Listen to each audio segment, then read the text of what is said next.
Thank you. Thank you, Eveline MacDougall and John Clark. Really wonderful to have Eveline here today and her musical entourage. Welcome you all to All Souls Unitarian Universalist Church, and we are really happy to see all of you here today on this spring morning. So it's really up to each and every one of us to make us all feel welcomed here. So this is the moment when we turn around and go greet people. You can stand up and welcome somebody who maybe you don't know, and we'll do just a couple minutes of welcoming.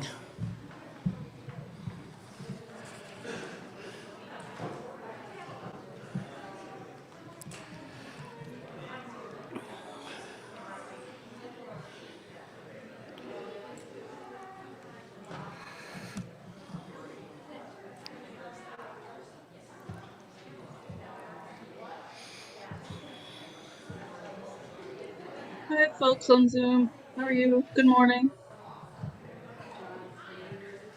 I'm going to post the order of worship in the chat.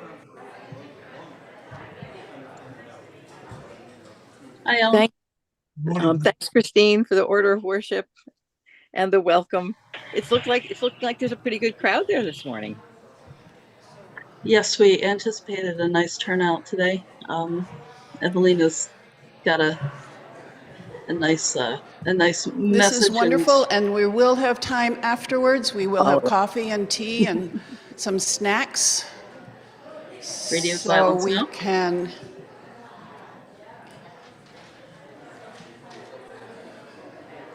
rejoin your pew.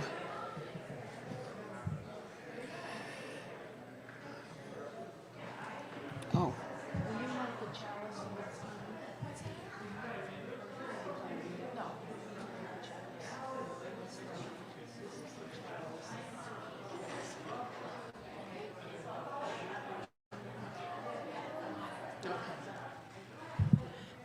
Wonderful, wonderful. Welcome, one and all, to 399 Main Street, Greenfield, All Souls Unitarian Universalist Church. I want to extend a special welcome to Eveline MacDougall, who will be telling us wonderful stories and leading wonderful music with John Clark and Fiery Hope. And also, today is the 11th of February. And on the 11th of every month, we ring bells up in the, what's it called? Tower. Just because it's the 11th hour as far as our Earth goes. This is, we're concerned about climate change. We're concerned about climate crisis. So we ring the bells just to be aware of the crisis.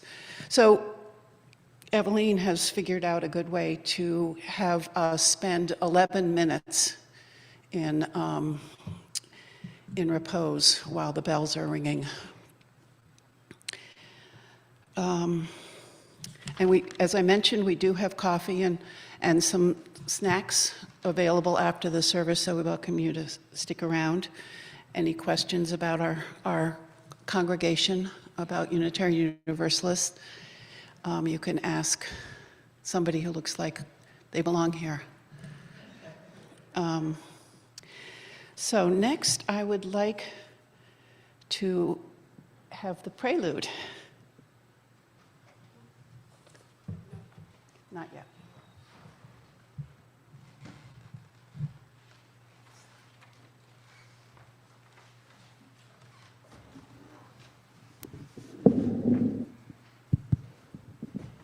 Many thanks to Matt and Sebastian for the sound.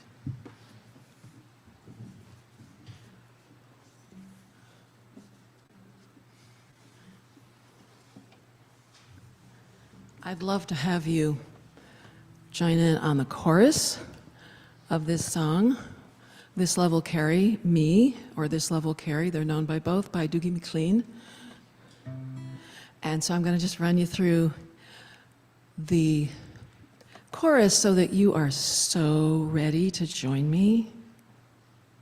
Just anyone could nod right now. That would, yeah, like that. This love will carry, this love will carry me. I know. I'm just doing the chorus, so you can hang out one sec. This love will carry, this love will carry me. I know this love will carry me. And the second line is almost identical. This love will carry, this love will carry me. I know this love will carry me. So that one time you end on the G chord and the next time in the A minor chord, no harm will come to you. Try that with me, especially those of you who may sing for a hobby. This love will carry, this love will carry me. I know this love will carry me. Beautiful. This love will carry, this love will carry me. I know this love will carry me. So I will be so happy to have you join me every time we get there. Now we're gonna.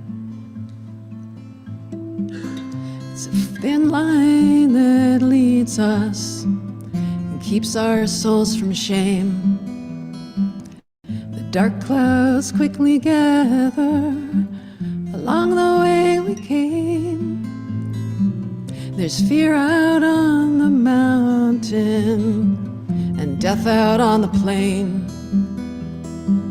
There's heartbreak and heartache in the shadow of the flame. Here's your part. This love will carry, this love will carry me. I know this love will carry me. This love will carry, this love will carry me. I know this love will carry me. The strongest web will tangle, the sweetest bloom will fall. And somewhere in the distance, we try to catch it all. Success lasts for a moment, failure's always near. You look down at your blistered hands as turns another year. This love will carry, this love will carry me. I know this love will carry me. This love will carry, this love will carry me. I know this love will carry me. These days are golden, we must not let them waste away. Our time is like that flower, and soon it will decay. And though by storms we weaken, uncertainty is sure. And like the coming of the dawn, it's ours forevermore. This love will carry, this love will carry me. I know this love will carry me.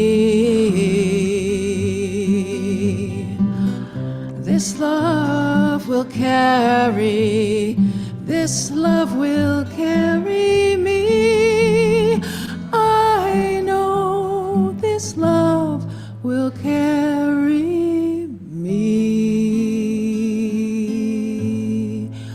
sound so beautiful. Thank you.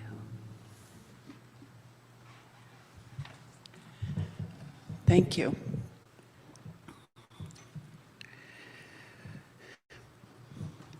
As is every Unitarian Universalist church around this time, we light a chalice, and Eveline will light it for us while I read something.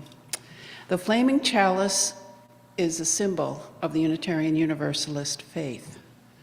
It represents the light of trust, the quest of meaning, and the celebration of our lives together as we journey on our spiritual paths.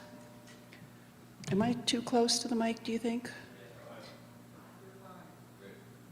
Okay. And now I would love it if you would all read together with me the Congregational Covenant. So I'll read the first line, and you will read with me what we all stand for. In this house, we covenant with one another to create a community built on a foundation of love, to work together to promote equality, justice, and peace, accepting responsibility for our individual acts, to stand on the side of love, embracing the liberation of oppressed people, and working to end discrimination and unjust privilege, to communicate with kindness and support, and to serve with compassion and commitment, to listen respectfully and value our diversity as a source of our collective strength, to learn and grow together, generously sharing our time, talents, and treasures, to celebrate the joys of discovery from the wonder of youth to the wisdom of age, to openly share our laughter and our tears, showing reverence for the divine in all that is. Thank you.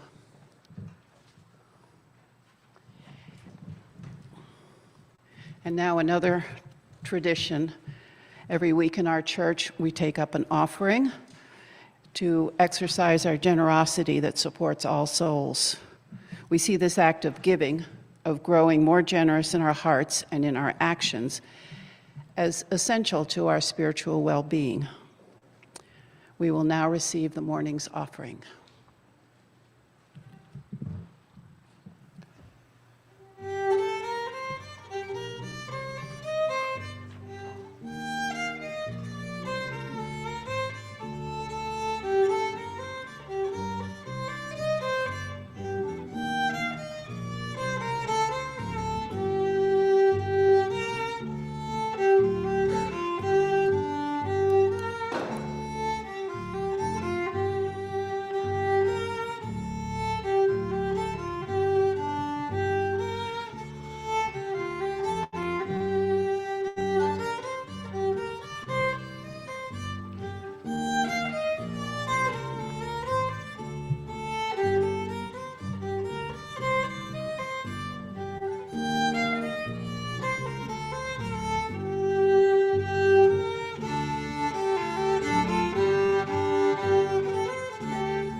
Thank you. Now comes the time when we invite us to open our hearts and share joys and sorrows. It's a time when we share our burdens and our joys.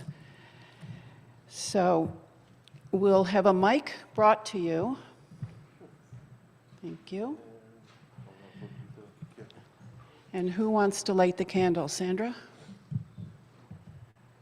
And there's a special invitation, actually, for visitors to introduce themselves and just say where you're from, maybe, and happy to join us, how you're happy to join us. And just raise your hand if you'd like the mic brought to you. And we will also, maybe during this time, Sebastian, if you could tell us who is on Zoom at this point. Do you need a mic? I'm Emma Stamus, and I belong to a hiking group, and one of our hikers just revealed to a few people that she has cancer, and it sounds pretty terminal. And I would like her to be in our hearts and prayers. A lot of people don't know her or know about her condition, but still, we would like to support her.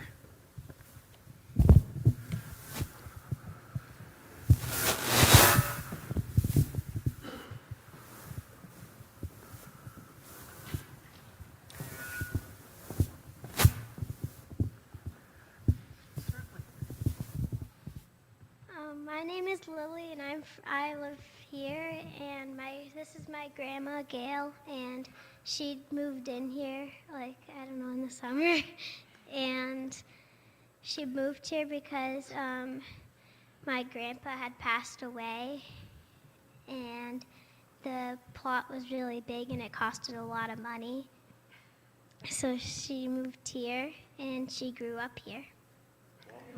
Welcome. Glad to have you with us.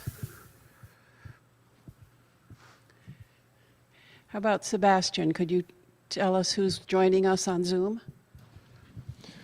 We have a Carlin Saltman, Chris Caldwell, Christine K. Bates, Ellen Blanchett, Jay Lincoln Hurst, a James Levinson, Trudy Ralph, and that is it for now. Thank you, Sebastian. Anybody else here?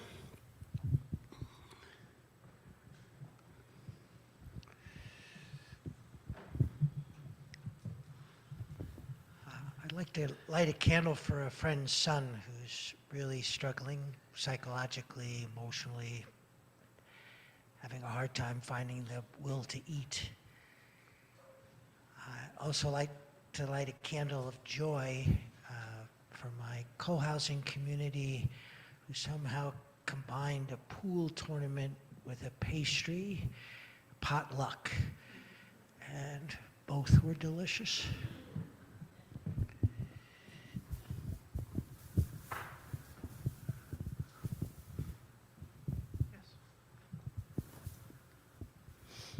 Hi, I'm Maria, and it's really amazing to see all these people here, so thank you for coming. And I just want to say I am so grateful to have found Fiery Hope and to be singing with Eveline, and I just want to thank everyone for showing up. Thanks.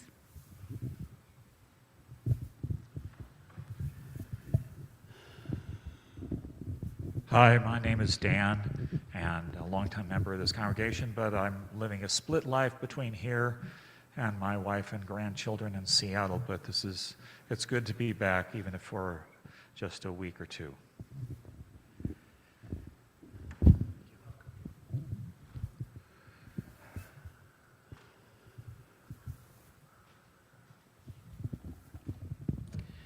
Now let's have a moment of silent reflection, thinking about the joys and the sorrows.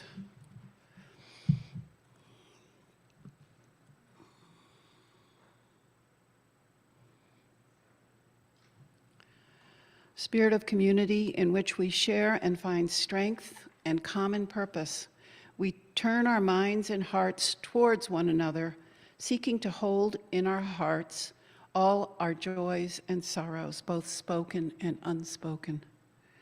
Let us open our minds and hearts to the place of quiet, to the silent prayer for the healing of pain and the soft, gentle coming of love.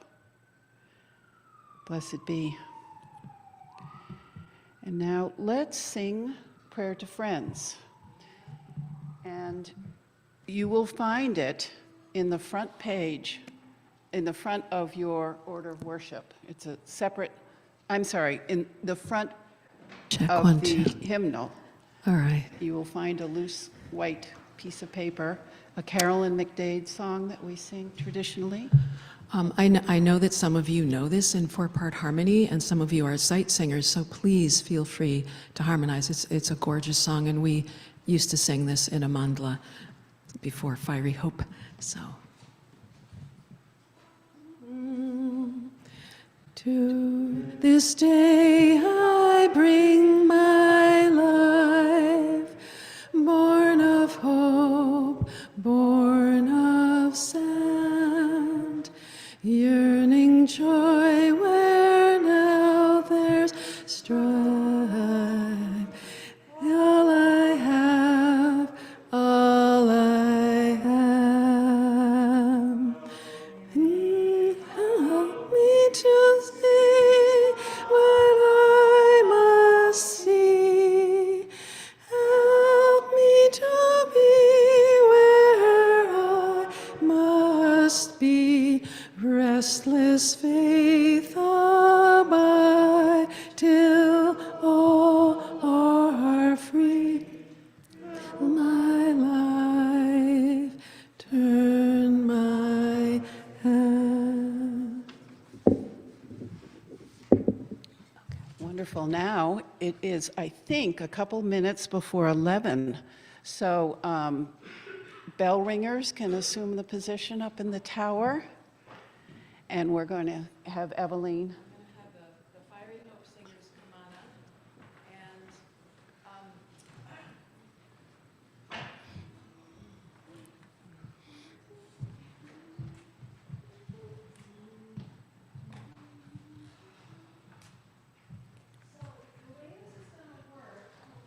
Here, to Eveline, so that the people on Zoom will know.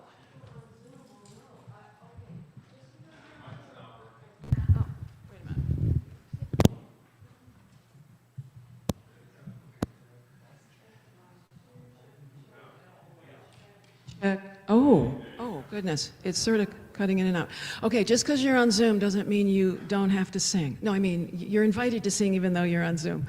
Especially Jim Levinson, without whom I probably wouldn't be here because he got me started on my choral directing career, but more on that later. Okay. So we're going to sing a song that I wrote just a few weeks ago, and I wrote it initially. I don't think I told you this. I wrote it for 5-year-olds. My little ones at school, 5 through 12 actually, but and then I wrote a more complicated part for the big people. So the first part, so it's Salam Alaikum, Salam Alaikum, Shalom, peace in our world. So you just said peace in Arabic, Hebrew, and English. So we're just going to teach them the first part. Salam alaikum, shalom, peace in our world. Salam alaikum, shalom, peace in our world. Okay, so we're just going to do that for a moment until, oh, you have a little doggy. Salam alaikum, shalom, peace in our world. Salam alaikum, shalom, peace in our world. And then the second part has the same words, unless you're a bass and it has fewer words. Now I happen to see Dan Tynan and Andrew Baker here, both of whom I know have fabulous bass voices. How do I know this? Okay, so guys, help me out. Altos, can you do your part? Salam alaikum, shalom, peace in our world. Salam alaikum, shalom, peace in our world.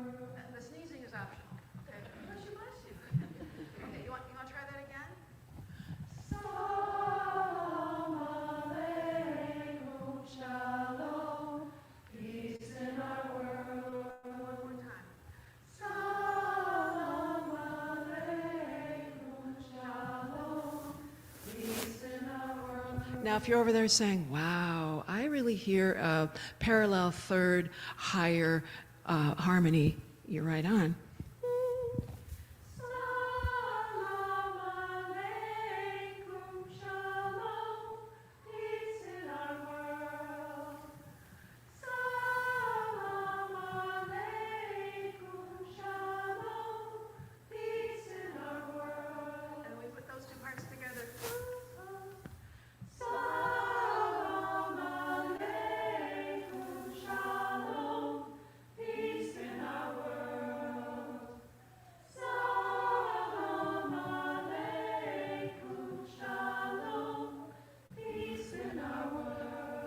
So if at breakfast you said to yourself, darn it, I wish I could hear parallel thirds and parallel fourths today, I'm your gal.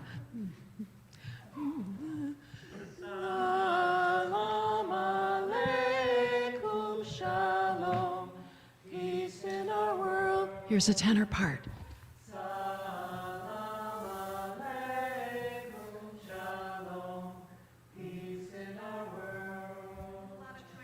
A lot of choices. And then the bass part. Shalom, shalom in our world. Try it. Shalom, shalom in our world. I love this congregation. Here we go. I'm going to bring it up a little bit. Salam alaikum, shalom, peace in our world. Salam alaikum. And you're going to hear it in 4-part harmony. Pick whatever one you want or make up your own.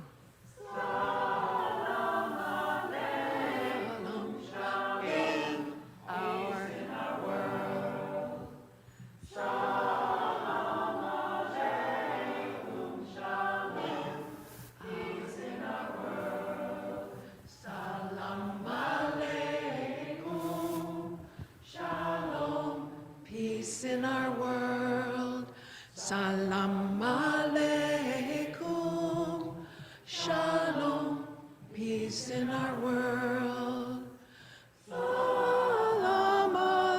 salam alaikum,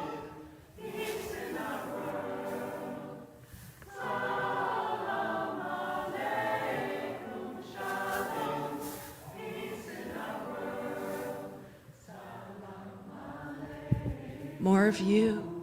Shalom, peace in our world. Salam alaikum. Shalom, peace in our world. Salam alaikum. Shalom, peace in our world. Salam alaikum. Shalom, peace in our world. Salam alaikum. Shalom, peace in our world. Salam alaikum. Shalom, peace. Just the basses and tenors. Salam alaikum. Shalom, peace in our world.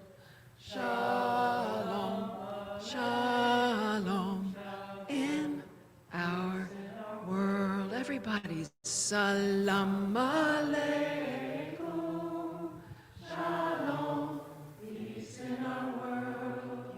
Salam alaikum.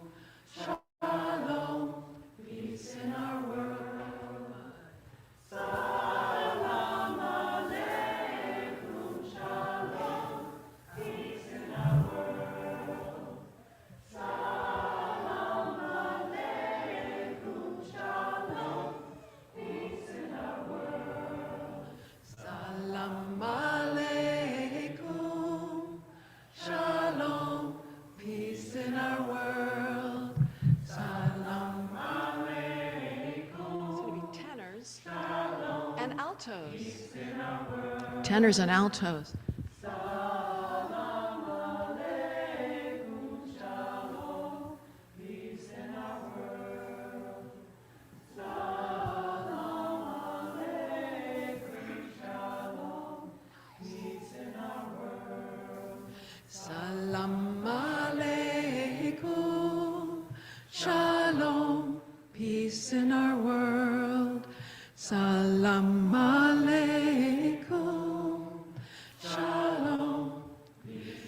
sopranos and tenors.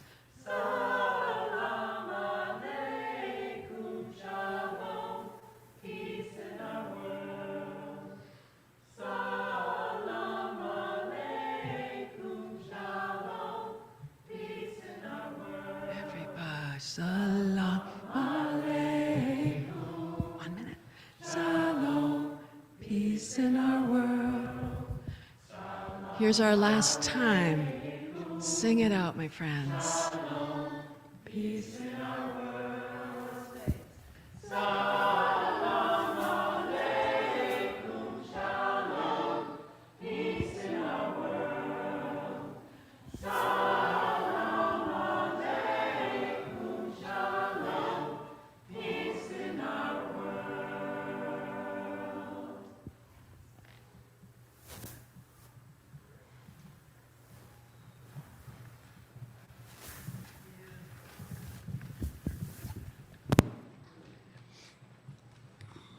That was beautiful.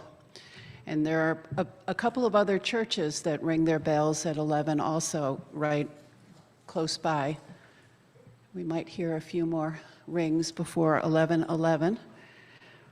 But nonetheless, I think peace for the climate.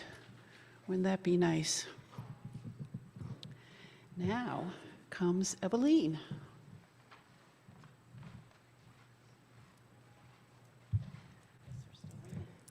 I love the sound of tolling bells. I think it's my French DNA.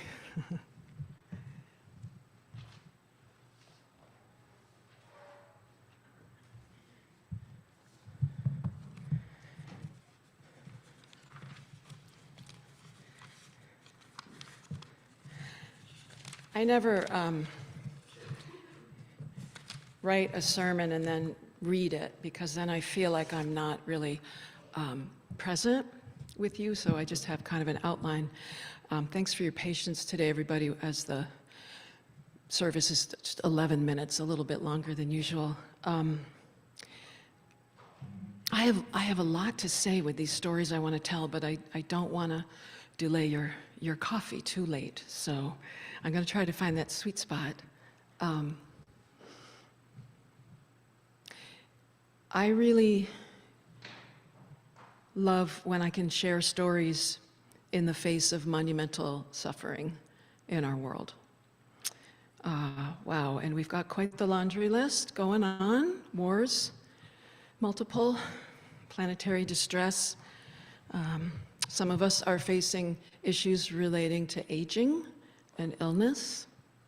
As I hit my 60th birthday later this year, I'm thinking more about that kind of thing.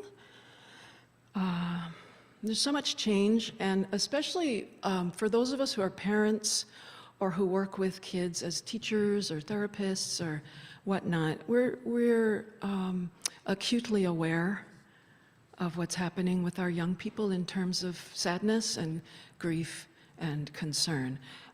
However, when I was working quite actively in the theater, I was in a traveling political theater company years ago.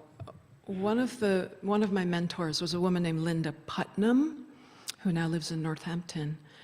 And we called her the psychic surgeon, and I need to credit Susie Palucci for that moniker, because Linda, in our master classes, would just go right to the heart of the matter. And she would say to us over and over again, to be an artist is to have the ability to gaze at the beauty and the horror, both. So, as you've probably noticed, human nature contains a potential for overwhelming cruelty, as well as remarkable compassion and creativity, both. So it would be understandable if we are tempted to sort people into good guys and bad guys. This can kind of seem like it makes things easier. But I think that when we consign someone or a group or a nation into those categories, and to blame them and to give up on them, I think we miss the opportunity to do the work I think we were put here on this planet to do, which is to listen, to learn, to care, and to love. And I think those are the only ways out of madness. So I invite us during my remarks to consider releasing the tendency to sort people or groups or nations into categories. So it is really interesting for me to be here today because I was exactly here exactly 28 years ago today, on Sunday, February 11th, 1996. And I received a call from, oh goodness, I can't even remember who. I've had the pleasure of meeting and dealing with so many people at All Souls over more than 30 years. But someone called me and said, like in November or whatever, and said, hey, can you come and do February 11th? And I said, well, I'm supposed to, I have another event that day. But given that I was around 30 years old, I thought it was, you know, a fine idea to pack my day with two major things. So I did. I said, yeah, and you know what? Can I bring my chorus? And they said, oh, yeah. So the reason I asked if I could bring my chorus, our chorus at the time called Amandla, was we were scheduled to go to Enfield, Connecticut that afternoon to do what was the first of several programs at a prison in Enfield. And so I checked it with the singers, I checked it with the church, everybody was good. So the singers and I came here, we did our thing. Feels like yesterday, but it wasn't. And I don't remember exactly what I said that day, but I know that my theme was based on the fact that I was, at the time, working in a very small school called the Eagle Mountain School for children with, I don't love labels, but they were labeled, you know, learning challenges or ADHD, whatnot. And so I was very moved by working with these kids because they were my teachers. So I was talking about them, and then the singers and I had our little boxed lunches, and then we got in the cars and drove down to Enfield. And Enfield is there are many prisons down there. It's a booming, booming business in the US. And when we got down there, we went through the usual thing of handing in our licenses and getting patted down, going through the metal detector, which I've done hundreds of times. But it felt a little off. And finally, one of the people who was processing us came up to me and said, your group looks kind of different. And I said, I'm sorry? And he said, your group looks different. And I said, oh, no, this is our first time here.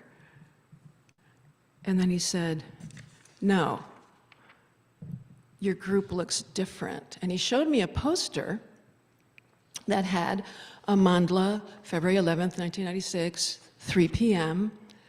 And the photo that I had sent of our group had somehow conveniently disappeared and was replaced with a photo of a gorgeous group of people. I'm guessing they may have been Xhosa from South Africa, judging by what they were wearing.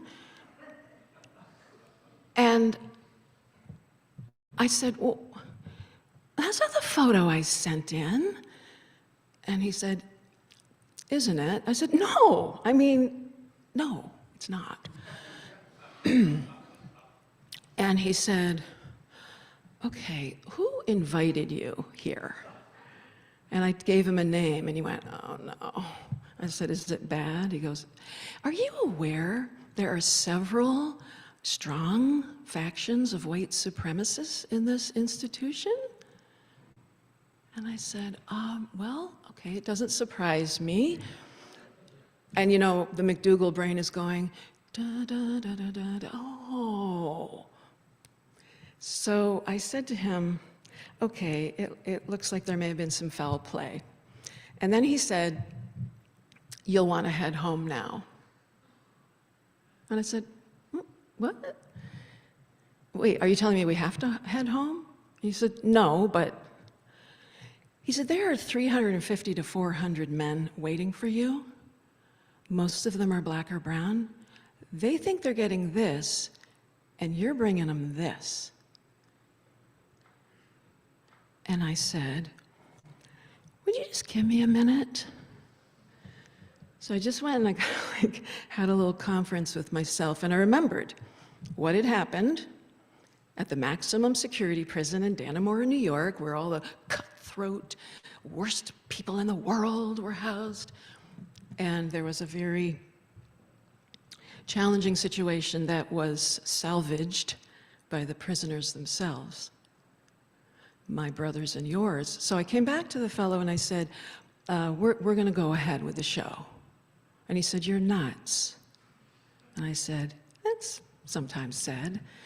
And then he pointed to the singers and he said, are you going to tell them? And I said, eventually. So I went over to the singers and I said, I will explain more later. But for right now, I'm going to ask you to do four things. One is stick together. 2 is stay with me. 3 is trust the music. And 4, little game plan change. We're going to start singing right here. Yeah, and we're gonna walk into the gymnasium because it's just more fun to march in while singing. Don't you agree? And they're like, yeah, stick together, stay with her, trust the music, here we go. And I said, okay, just follow those 3 first ones. The guy looks at me and he goes, hey, good luck. I said, thanks. So we march in singing Siahamba. Instantly, after we were 3/4 of the way through. Now we had singers we had Sam Abiloye from Nigeria, very dark-skinned man. We had Coco Leiva Guzman from Guatemala. We had some Indian Americans, we had African Americans, but we were mostly Caucasianal and from North America, some of us very, very North America. So pretty quickly, anyone could see that we weren't the group on the poster. And I've been performing since I was 4.5 years old. I had never been booed. I highly recommend it. It really is a good cleansing thing for your ego. Just like full on booing, jeering, cursing, some of these gestures, and I was just like, what are they, Italian? Okay. And it was loud. They were way louder than we were. Way louder. So we must have looked like the sound turned down on a television because we're moving and I'm going, stick together, stay with me, trust the music. And so we get to the end of the song and I thought to myself, okay, MacDougall, what are you going to do now? And I thought, I'm just going to explain, right? You just explain. So I start to step up to the mic, and a young man, the only prisoner who was on our side of the duct tape dividing line, came over to me with that poster, and he goes, this isn't the photo you sent in, is it? I said, no. He said, I know this community really well. Do you mind if I said, oh, God, be my guest. Oh, no, that would be really fine with me. And so this young man, who became a very, very dear friend of mine for many years, steps up to the mic and he just puts up a hand. And he's a beautiful, cafe au lait. He was just he was Tuscarora Indian and African American. Very, very dear man. So he steps up and he just puts up a hand, and you don't shush 370 men instantly. So it took a while, but the sound died down. And he said, my brothers, you're embarrassing me. These are our guests. What you saw on the flyer is not what they sent in. Do you get my meaning? And the place was silent. And you could just see, and the singers at the same time were going, oh, Oh, so you just had like over 400 people going, oh. So he says, okay, so what are we going to do? Are we going to turn this one over to oppression, injustice, hatred, prejudice, or are we going to take this one back?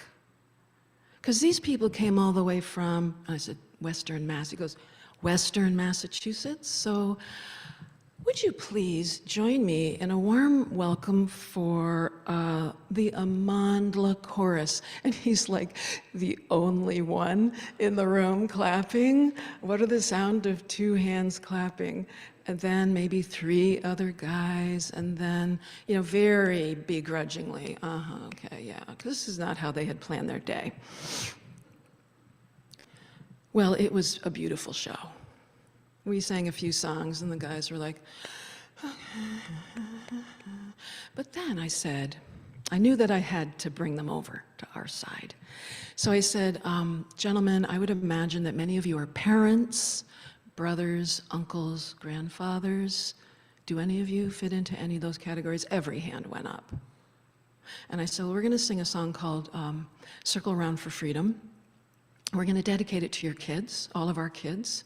I wasn't a parent yet at that point. I wouldn't become a mom for another 8 years, but I had so many kids in my life. And so I said, let's just each think of 1 or more kids and bring them here energetically and sing this song to them. And the way we're going to do that is I'm going to cue us in a moment, and you'll know that it's time, if you wish, to speak the names of your loved ones, your little ones, in your mind silently, in your heart silently, or out loud. And so I said, Circle Around for Freedom by Linda Hirschhorn. Where did I learn it? In the All Souls hymnal, thank you. So I said, okay, here we go. Here's the starting note. Let us speak their names.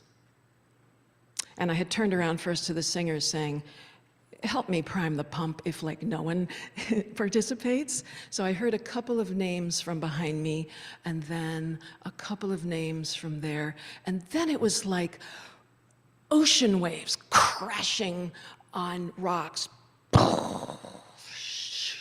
Just names and waves, and you couldn't really make out very many individual names. I heard a Benjamin, I heard an Alicia, I heard a Tyrone, but mostly it was just this symphony of men missing their little ones.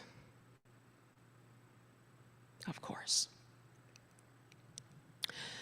And then slowly, fewer names until there was just 1 or 2. And then the place was silent, except for an occasional sniffle and the sound of one man at the top of the bleachers who had folded himself over onto his knees and was full on, gut-wrenching, sobbing his heart out. And the men on either side, who must have been bodhisattvas, were not looking at him. They were looking straight ahead, but they each had a hand on his back. And their hands were bouncing because he was racked. And that sound went on for a while. I started another song. The guys were more with us. I just felt the energy in the room change. And then I turned around and I said to Sam, so Sam Abiloye, you can look him up online. He's very famous in Nigeria. He played with a band called Jambos. He was so much fun, massively talented. Guitar, keyboards, drum, singing, just another very, very dear friend. And I turned around and I said, hey, Sam, and I hadn't asked him this ahead of time. I said, hey, Sam, how about Onidodo? Which is a song from Nigeria about plantains in the marketplace. So I said, hey, Sam, I know we haven't talked about this, but would you mind just singing Onidodo? And he says, I love that song. He comes up with a djembe, and he says, I am Sam Abiloye from Nigeria. And a man in the front row jumps up like a bottle rocket and says, men, I am from Nigeria. So Sam says, brother, I am from Lagos. And the guy goes, man, I am from Lagos. So then Sam says, now, mind you, there's this duct tape across the floor where no one's supposed to cross it. My favorite line in the world, right? So then Sam says, do you know Oni Dodo? And the guy goes, man, I'm from Nigeria. Of course I know Oni Dodo. So then Sam goes, come on up here. And I'm thinking, oh Sam, what? And then the guy crosses the line and it's fine. Nobody does anything. We're all fine. So the two of them just nailed it. It was so cool. And then Sam swings the djembe around so it's behind him and embraces this guy, and they're just like totally in it. And everybody just leaps to their feet. You know, so then there was no more us and them. We were one entity.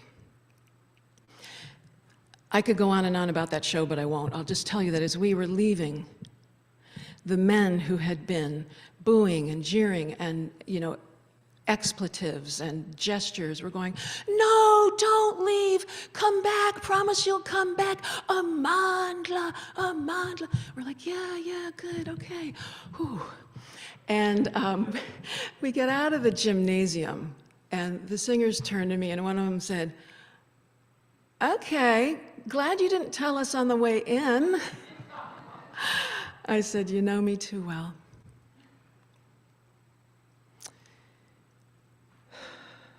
We went back to do a series of workshops, and I went back many times. And I want to just wrap this up by telling you about two men who taught me a lot about love. I'm not going to use their real names. So one I'm going to call Dave, and the other I'm going to call Joe. Both men committed, and I'm not going to go into any detail, my friends, but both men committed extremely heinous crimes, which is why they were in that prison. Heinous meaning super bad and violent. So the first, Dave. How did Dave teach me to love? Dave's one of my favorite people on the planet.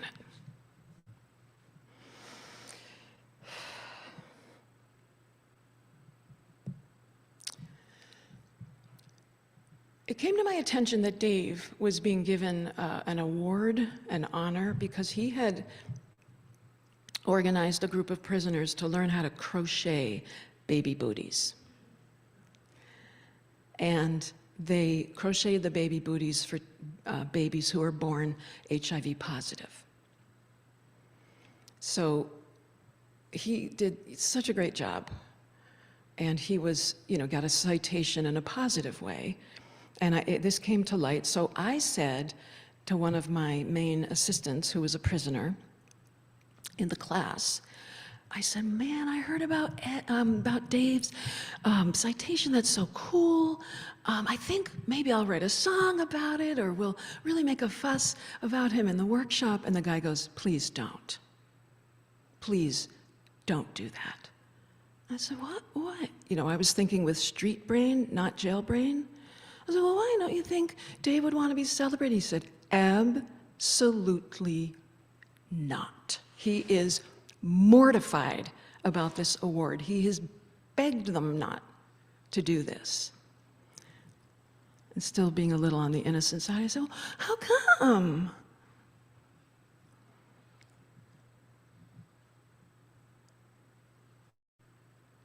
How come? Because Dave, who was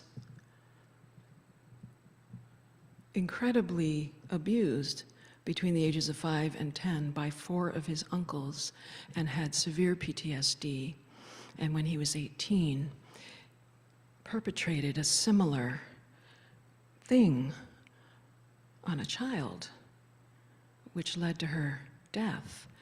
does not want to be celebrated. He's here trying to heal, and he does not remember committing the crime.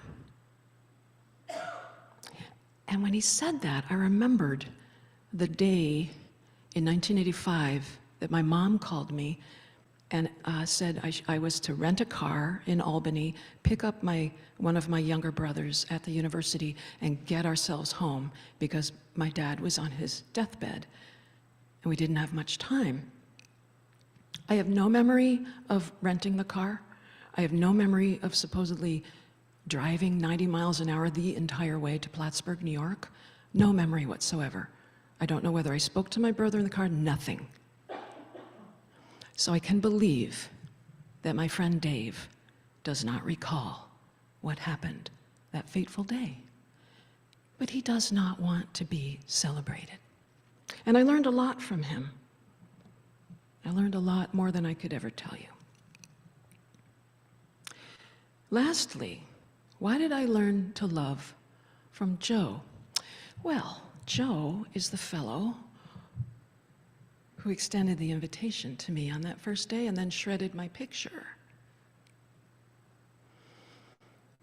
And I was really mad at him because he could have put us all in danger, which is what he was trying to do. So I was really mad at him for quite a long time. And I was scared of him as well. So I did something that I have not done again since because it's not a good idea. But when working with prisoners, I now never look them up. I don't look them up. I don't go on the internet and find out why they're in prison. But I did that with Joe because I was really mad at him, and I wanted more reasons to be really mad at him. And what I found in the New York Times turned my stomach as a woman and as a human.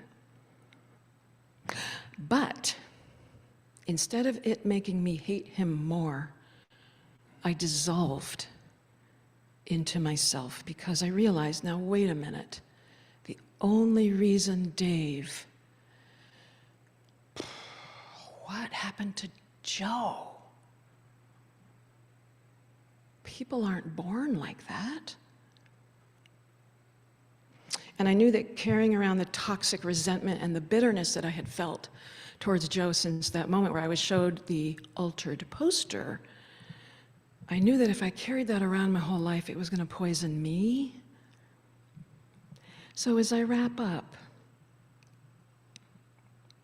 I ask you to think of Dave crocheting the baby booties, and I ask you to think of Joe still so filled with venom, and then I ask you to think of people or groups or governments that you may be aware of who are hurting others to the extent that babies are undergoing surgery without anesthetic. But I cannot stand in the United States of America, my fatherland, nor in the province of Quebec in Canada, my motherland, and claim moral superiority, because both my motherland and my fatherland have hurt a lot of people. But here's the good news, and I leave you with this. We have an opportunity to change all that. We cannot stop the war in the Middle East right this moment, but we can decide to be exceedingly kind and open to the people around us, even if and when they try to hurt us. Because when I was 19, I went to a Joanna Macy talk, and she held her hands up like this, one palm towards her face and one away, and she said, "My friends, this is how we need to proceed on this planet. This hand is saying, I love you, I welcome you, I care about the ways in which you've been hurt. This hand is saying, no, no, no, no, no, no, I'm not going to let you do that. Come sit with me."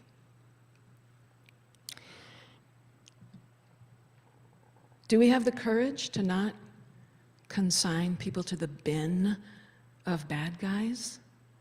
Because I will tell you, I have met and worked with hundreds of prisoners. Hundreds upon hundreds. Each one of them was born shining, beautiful, just like you.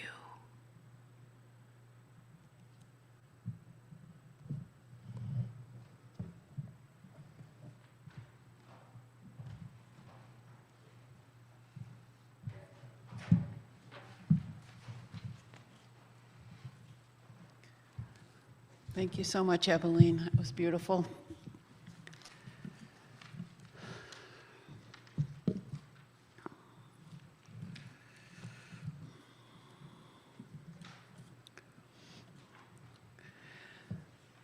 The world is too beautiful to be praised by only one voice. May you have the courage to sing your part. The world is too broken to be healed by only one set of hands. May you have the courage to use your gifts. Go in peace, create peace, and be peace. I also prepared a benediction, so I will read it now. From Henry Wadsworth Longfellow. If we could read the secret history of our enemies, we would find in each life a sorrow and a suffering enough to disarm all hostility. And from Thomas Merton. Then it was as if I suddenly saw the secret beauty of their hearts. The depths of their hearts where neither sin nor desire nor self-knowledge can reach, the core of their reality, the person that each one is in God's eyes. If they could see themselves as they really are, if only we could see each other that way all the time, there would be no more war, no more hatred, no more cruelty, no more greed. I suppose the big problem would be that we would fall down and worship each other.